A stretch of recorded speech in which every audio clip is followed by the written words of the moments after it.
திருவள்ளூரில் பாலியல் வன்கொடுமையால் பாதிக்கப்பட்ட சிறுமியிடம் நாள்தோறும் பல அதிகாரிகள் விசாரணை செய்து வருவதால் மனநிலை பாதிக்கப்படும் அபாயத்துக்கு சிறுமி தள்ளப்பட்டுள்ளதாக தாய் வேதனை தெரிவிக்கிறார்.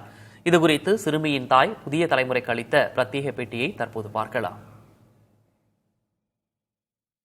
என் குழந்தைய இன்னும் ரன்னம் கூட ஆறல. ஆனால் அவங்க இப்போ எத்த டெஸ்ட் வரைக்கும் கொஞ்சம் நார்மலாக இருக்குது.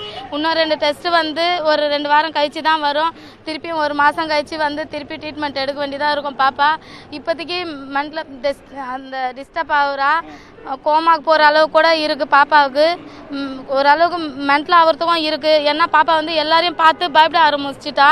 எல்லாம் திருப்பி உனக்கு என்ன நடந்துச்சு ஒரு நாளைக்கு 10 பேர் வராங்க. 10 பேரும் பாப்பா விசாரிக்கிறாங்க.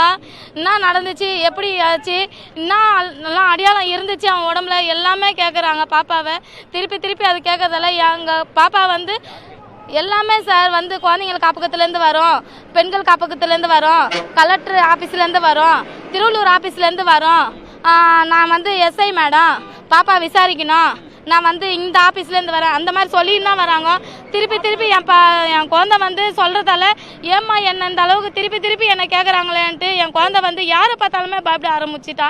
அவ்வளோ தைரியமான இருந்த குழந்தை நல்லா இருந்தா, ஹாஸ்பிட்டலில் ஒரு 2-3 நாள் நல்லா இருந்தா, அதுக்கப்புறம் திருப்பி அந்த மாதிரி கேட்குறதால என் புள்ள பார்த்து பயப்பட ஆரம்பிச்சிட்டா எல்லாருமே.